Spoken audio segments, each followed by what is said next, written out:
Tu mets les brins bien droits, Marine, tu les passes entre les fils d'accolage. Marine a 24 ans, jamais elle n'aurait imaginé travailler un jour dans les vignes.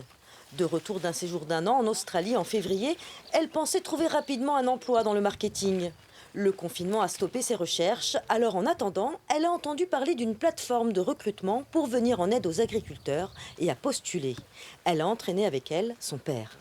C'était plus pour s'occuper et me rendre utile, vu que là, il y a pas mal de main-d'œuvre étrangère qui est coincée et je pense qu'aux alentours, ils ont quand même pas mal besoin. C'est avant tout pour m'occuper et puis rencontrer des gens. Et puis le plaisir aussi d'être avec ma fille et de travailler avec ma fille, parce que je pense qu'on n'aura pas trop l'occasion de travailler ensemble. Donc voilà, c'était. Et puis je trouve qu'on est quand même dans un cadre qui est super.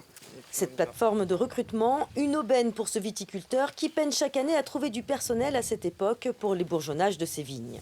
S'ils peuvent la pérenniser pour les vendanges, c'est intéressant pour nous parce qu'on cherche tout le temps 2-3 personnes supplémentaires pour compléter l'équipe.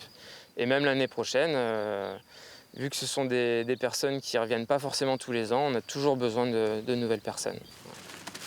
Mélanie et Jérémy sont arboriculteurs. Ils se sont retrouvés dans une situation inédite.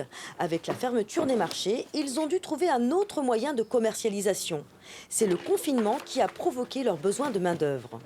On a été contactés et on a été démarchés, ou alors nous avons démarché des magasins spécialisés, des épiceries.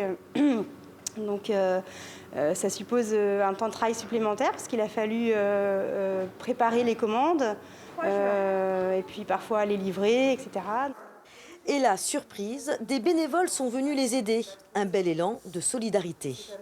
Des clients habituels qui nous ont demandé spontanément « Est-ce que vous avez besoin d'un coup de main pour ci, pour ça ?»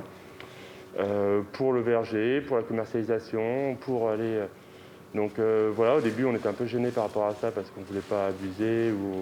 Et puis finalement c'était vraiment d'un bon esprit que venait cette aide, donc on a dit OK. Une solidarité qui a conforté les arboriculteurs dans leur fonctionnement. Grâce à leur vente directe aux consommateurs, ils avaient déjà créé des liens de proximité qui aujourd'hui sont encore plus forts.